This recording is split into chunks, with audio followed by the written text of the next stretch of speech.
Disclaimer: I am not an expert in the run, hide, fight responses to the active shooter.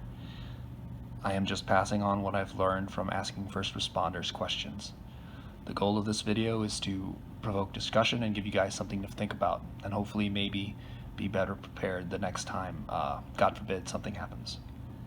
Anyways, with that, let's get on with the video. So, run, hide, or fight.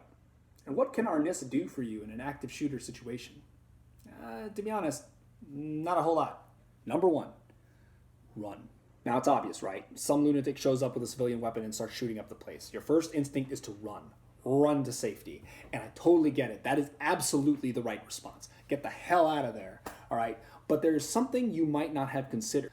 When you enter a location, you generally remember where you parked your car, especially if it's someplace like your job. You probably park in the same general area every day. You probably enter through the same area every day, and you probably leave through the same entrance every day. There is a danger to having tunnel vision and thinking that when an active shooter goes off, oh my goodness, there is only one exit, even though there's an emergency exit like 2 rooms next to you. So here's a tip an officer gave me. Make it a habit in every location you visit to learn where the exits are. Conventional and non-conventional. You know, is this window, oh, can I open this window? Can I get out? Is the window on the first floor? Can I exit that way if I absolutely have to? Is there an emergency exit? You know, is there a map with routes and fire escapes, you know, around the wall? Know your exits, because in an active duty situation, you want to train yourself to leave in the quickest and safest way possible. So make it a habit. It might be as simple as looking at one of those emergency maps on the wall and memorizing where the exits are. Maybe walking the route to that exit and be like, oh, so that's where I need to go if stuff hits the fan. Or it could be as simple as asking your coworkers where the nearest exit is, you know, without making it sound like you hate your job and you want to leave right away. Second, hide. I know, it sounds self-explanatory. Hide. What's so difficult about that, right? The thing to remember about hiding in the event of an active shooter is it's not hiding to play hide and seek with the shooter. What you should be doing in an active shooter situation when it comes to hiding is have 3 objectives in mind. Hide with an objective, one of these 3 objectives. You are either hiding to run away. You're hiding and waiting for an opportunity to get to safety and get to those police officers out there who want to help you. There's hiding to stall, like barricading yourself in a room and hoping that the bad guy just walks right past you. And last but not least, there's hiding to fight. Now, I said those in order. You definitely, those 2 are interchangeable. Hiding to, like, excuse me, hiding to stay away from the shooter and hiding to escape. You know, those 2 should be your main objectives. If there are no other of those 2 objectives are not possible, and it's almost guaranteed that that shooter is going to find you, you need to train yourself. Hide, I just gave you the middle finger, hide to fight. There is no sugarcoating it here. In a 1-to-1 matchup against an active shooter, the odds are heavily stacked against you. 9 out of 10, the guy with the gun wins, generally. And this is where you'd think Arnis would come in handy, right? Here's what I want you to know about Arnis, all right? There are 3 things you should remember when using Arnis against an active shooter. Number 1, don't bring a stick to a firefight. Number 2, whenever possible, don't bring a stick to a firefight. And number 3, absolutely do not bring a stick to a firefight. That is crazy. I don't care how skilled you are in Arnis or in any other martial art, Krav Maga. The guy who can pull the trigger and aim it in your general direction has a huge advantage over you. So you need to even the odds. You need to hide to fight. Yeah, I get it. If I was hiding around the corner, I had no other choice, and I had a baseball bat or an eskrima stick in my hand, you bet your ass I'm going to be up close and personal, hammering the guy in the face with this thing while grabbing a hold of his gun, doing whatever I can. It doesn't have to be a baton. It could be a hammer, could be your cell phone, could be a fire extinguisher, a chair, anything. You grab it. And when that sucker comes around the corner, you hit him with surprise, all right?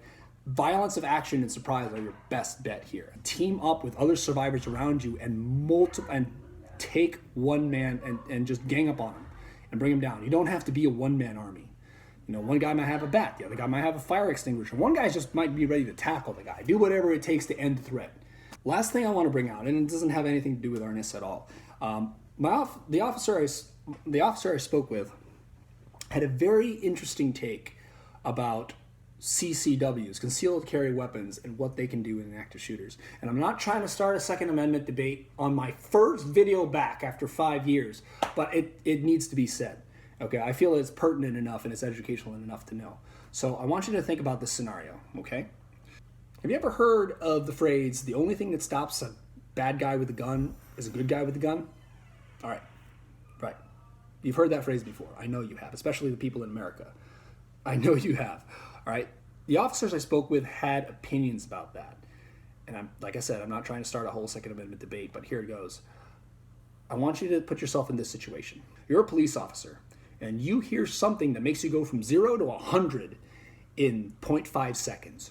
Gunshots. Lots of them. You sprint down an alleyway with your service weapon drawn, weaving through crowds of people, fleeing for their lives, actively looking for a threat. Is it that guy? Is it that guy? Is it that guy? Is that guy charging me? No, he's just running away. You turn the corner and see a number of dead people on the ground, spent rounds everywhere. Another man is standing over a bunch of those corpses. He is shaking, full of adrenaline. He turns to you, and he has a gun in his hand. Is that man the shooter or the savior? What would you do?